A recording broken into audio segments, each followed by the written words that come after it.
feel free to ask any questions. Yes, please. I have a question. Yes. So how do you get to identify what you're good at, and then how do you transform it into a business and stay consistent? I know I asked 3 questions, but Okay, can you repeat that one more time, please? how do you get to identify what is it you're good at? Then the second part is, how do you monetize what you're good at, and then how do you stay consistent? Because identifying what you're good at doesn't mean you can transform it into monetary value. Then transform it into a monetary value doesn't mean you stay consistent. But one thing I've seen is it changes your level of consistency. Like every single day you put out content, encouraging people. How did you get to identify for you personally, that this is what I'm good at? Then secondly, how did you get to think of it as a business, and the consistency part? That's a good question, actually. So talking about me, how did I find what I was good at? So I was working, having a normal job, and I found myself with a lost job. I said, what can I do? In that moment, I was feeling isolated. I was feeling like the world was in an end. It was so hard. I was applying. I told myself, why should I do? God. First I told God, why me? Why among all of those people, why me? What did I do to you? What did I do wrong? And I was having good results at the company. Yeah, so it was hard first.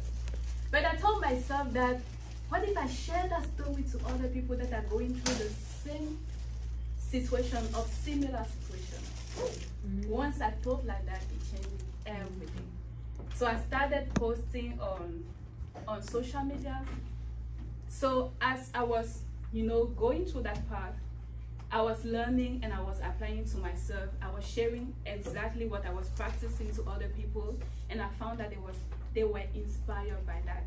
So it changed how I was thinking. I thought, okay, so I can just continue to inspire people daily, and I was receiving like testimonials every day.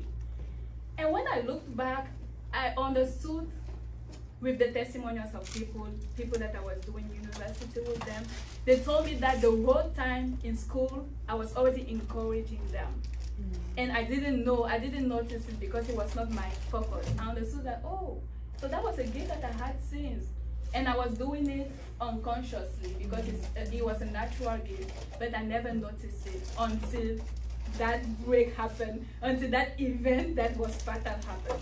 So actually, I'm even grateful that that happened, because if there was not that break, I wouldn't be here.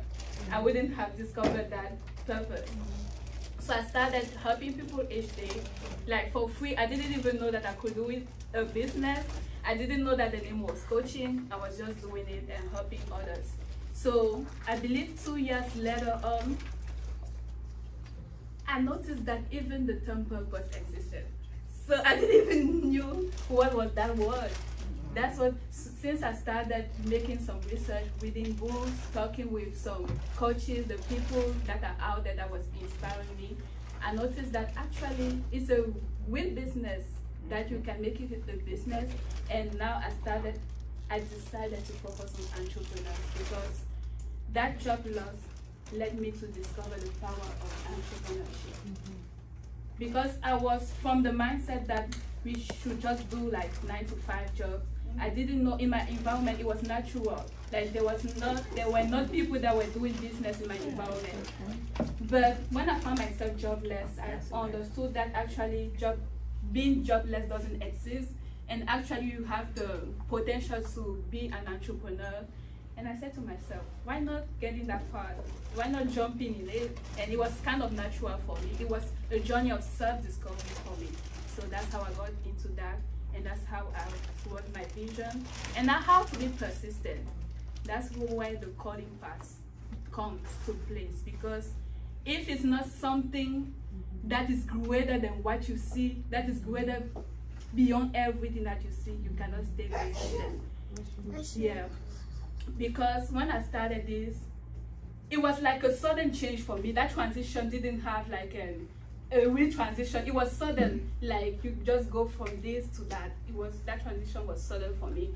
So even the people that knew me before, they didn't understand what was happening. So it was like a barrier. She can testify, and a lot of other people, they didn't understand what was happening.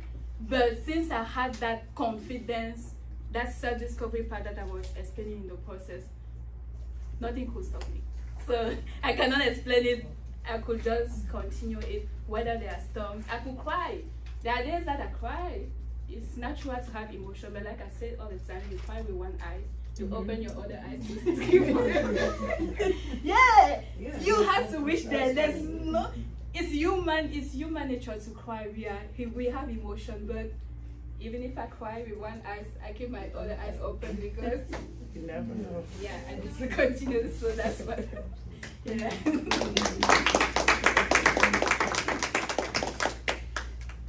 My question is very similar to the first person's question, kind of the same line.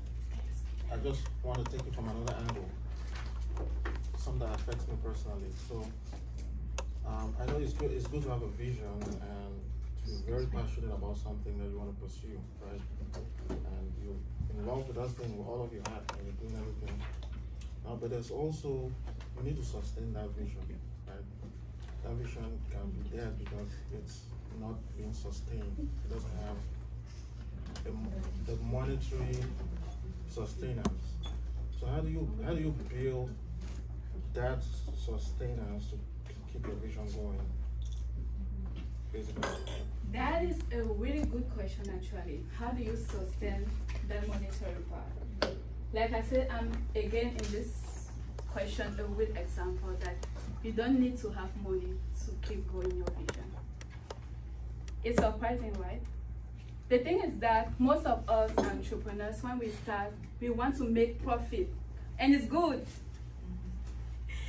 I see some side eyes. I see some side eyes. Please forgive me if I hurt you. It's good to make money.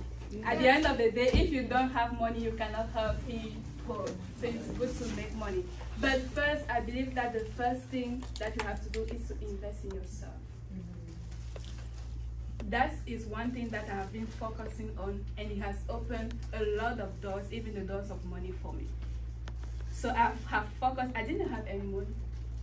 My family is not those kind of rich, you know. I didn't have all of that, but I had the vision. Because you have the vision and you are doing the right things, things will come to you. Even if you don't have everything figured out, you don't know the process, if you are doing the right thing, the right people will look for you.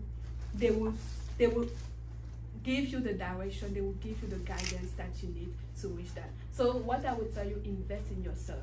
Focus on acquiring the skills that you need to be an expert in what you do, then first to look for money. I heard some people say that when you work freely, you get a lot of experience, and it will lead you to acquire that same amount of money that you have done for free before. It makes sense. So what I would advise you, invest in yourself. Don't be too quick to try to make profit while the consistency, you don't have that. So work on yourself first, and the rest will just come naturally. It will come, trust me. Yeah. The reason I ask is something that affects me personally. Without going into too much details, so I had a vision for something. I put a lot of my money into it, and it was nice. People loved it. It was wonderful. But it died because I did not figure out like the business aspect of it to make it. Yeah, I love that question, and that's where this book comes into place. You need to plan a business. I think I did like you even, but I got grace that God didn't let me to fall. Like he said to me, some great people like Mr. Obi, please can you clap for him because he's exceptional. He is exceptional in terms of business. Trust me. I was doing the same thing like you, but God, you know, he helped me not to fall into that. But one thing that I've noticed, mostly us that are coming from Africa, like immigrants, we don't know the power of mentorship. We think that because we have an idea of how it looks like, that means we got it. Literature, the theory is different from the practice. And when you have a mentor, with his experience, he can save you 6 years. He can save you 10 years. Trust me, I have lost some money too. I have lost more than $10,000 in business doing the wrong thing. And that I was not even making enough money. But if once I have my little paycheck, I will spend it all because I'm just jumping from opportunities to opportunities without having a clear notice of what I've even putting myself into, not making a lot of research. Because I was desperate to making profit and to make impact, I was just jumping from things to things. It doesn't work like that. Business is simple, it's a process, like Mr. Obi tells me all the time. If you don't respect what it is, you will not have results. It cannot change. Business, that's how it works. So find mentors. You can come to me, we can work on the coaching part, yes. And trust me, I don't know everything, but that's the good part of it. We learn as we help others. That's the growing part, the growth mindset that I was talking about, yes. But you need to have mentors, you need to have coaches. You cannot do it by yourself, yeah. Thank you. We have time for one more question. Okay. So my question kind of sort of along the same lines as him. So what about for people that are still in that transitionary phase where they're trying to get into business but they can't quite get there yet? Either they don't have the resources and they like the stability of their job. Isn't there still a way for people to still find their purpose while they're either transitioning or while they're still working? Yeah, that's a good question. So your question is there not a way to find your purpose while maybe you are in school or working? No, while they're not necessarily school, while people are transitioning from working to becoming entrepreneurs, or if they decide to stay in their job, isn't there a way for them to still find purpose in that? Of course. And that's even the safest way. Don't do like me. I've transitioned full time, to business, and it's really a risk. Like I said, I'm a big risk taker. Don't do like me. I will not advise you to do that. No, I will not advise you to do that. So I would say the best way to do, you can still do your job part-time or even full-time. If you can manage, you do your business on the side. It's a good thing to do until you find that stability. Now you can transition to be full-time. Did you have a comment? Yeah. Oh, yes. So yeah, I was like Phoebe, so don't be like me or Phoebe. Where you're so, I hate my job, I hate my boss, I hate everybody, I hate the beltway, then you just quit. And then you quit, and then now the landlord is like, where my rent money at? So I did the same thing. I was so frustrated with my job, I quit, started my business, lost a lot of money, and I still had to go back to work. So my advice would be start small. You can start doing your business on the side, building, networking, building relationships, and then do it gradually. So I went from full-time to quitting to going back full-time, and then now doing part-time, and then doing it gradually. And then 4 years later, I was able to leave completely and be full-time in the business. But sometimes that passion, desire, where you think you can go out and conquer the world, you leave, and then your bank account is in a coma. So then you realize, okay, money is important. So with a good coach, you can do it gradually as you're building your network, building the business, till now when you can go full time. Yes. Thank you. Thank you. My own little story too. So I have a business for the last about 3-4 years.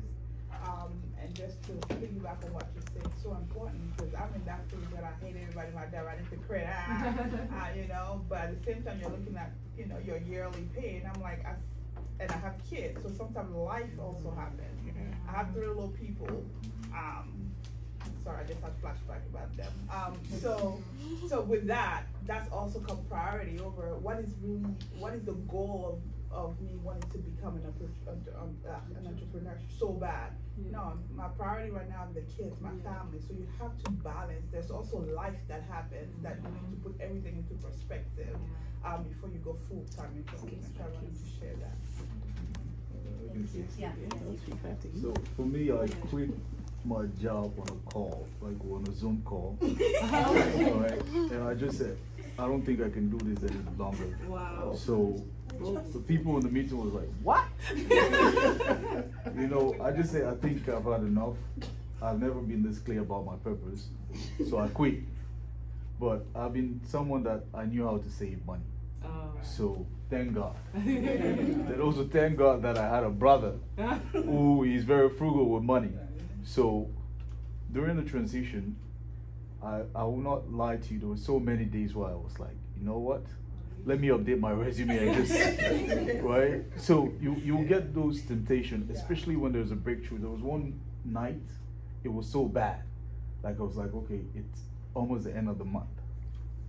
How do I pay rent? You know, I was like, tomorrow morning, I'm updating my resume, I'm not hearing nothing. This guy had done some presentation for him to set up college fund for the daughter. 2 months ago, he acted like I wasn't even presenting to him. So that morning I was planning to update my resume. He called me like 6:30 a.m. Wow. Hey bro, how are you? When will you be in the office? I need us to do something for my daughter today. So I'll be at your office at 7:15. I want you to be there. He's a military guy. And just me waking up, going to the office, sitting with him, setting up a plan for the daughter, I made $3,000 just from that one account. So rent was paid, and I had an extra, money, and just that same week. And prayer is powerful, because that night I was telling God, like, God, I know you're the one who gave me this purpose. Like, it was so clear, I saw it. But how can you make my vision so blurry right now? Say, God, I have too many people that I need to show them that you work in mysterious ways. Show me, yourself. So, just from that, but back to Phoebe's point. Don't just quit your job without backup. Don't do it. Everybody's saying that, but they're all very suspicious. Yes. So don't but don't do it if you don't have backup. For me, I was very fortunate. At least I have my brother who, if times are hard, I can say, hey bro, can you push something? And he will say, sure, because I paid his fees and everything. So he knows he owes me, even though I don't ask him, right? Indirectly. So, but to conclude, before you make that decision, you want to make sure that you have some kind of backup. It's very important, because those down moments when you're starting out, they won't be too much on you, because trust me, those down moments are really down. And imagine you're quitting a job where you're making like $300,000, where money is not an issue, to the point where even rent now, you're scared of people inviting you for a party because you have to get gift, right? So I made myself so scarce where people were like, is this guy even existing? But during those moments is when you find yourself, when you build yourself. And the things I learned in 1 year working for myself is more than I've learned in over 34 years working for someone or just being a kid, right? So you learn so much about you as an entrepreneur that you'll never learn working for someone. And for most of you who want to quit, when you want to start up, you want to buy a good office desk, you want to buy a brand new Mac computer, don't do that. It's a trap. Start with whatever you have. Don't go buying huge equipment, trying to have a very beautiful office, and you haven't even made money, you're already spending. Wow. Right? So it's very important. So think, plan, then you do. And for most people, do your side hustle until it gets to the point where it's replacing your income, maybe ×2, then you can drop it. But if you feel like your passion and your purpose is driving you crazy, you can quit, but you'll be like, you may update your resume, I'm not the guy. Thank you. Thank you for everyone who just share their little insights, and we are going to transition to a period of lunch, small chops, and also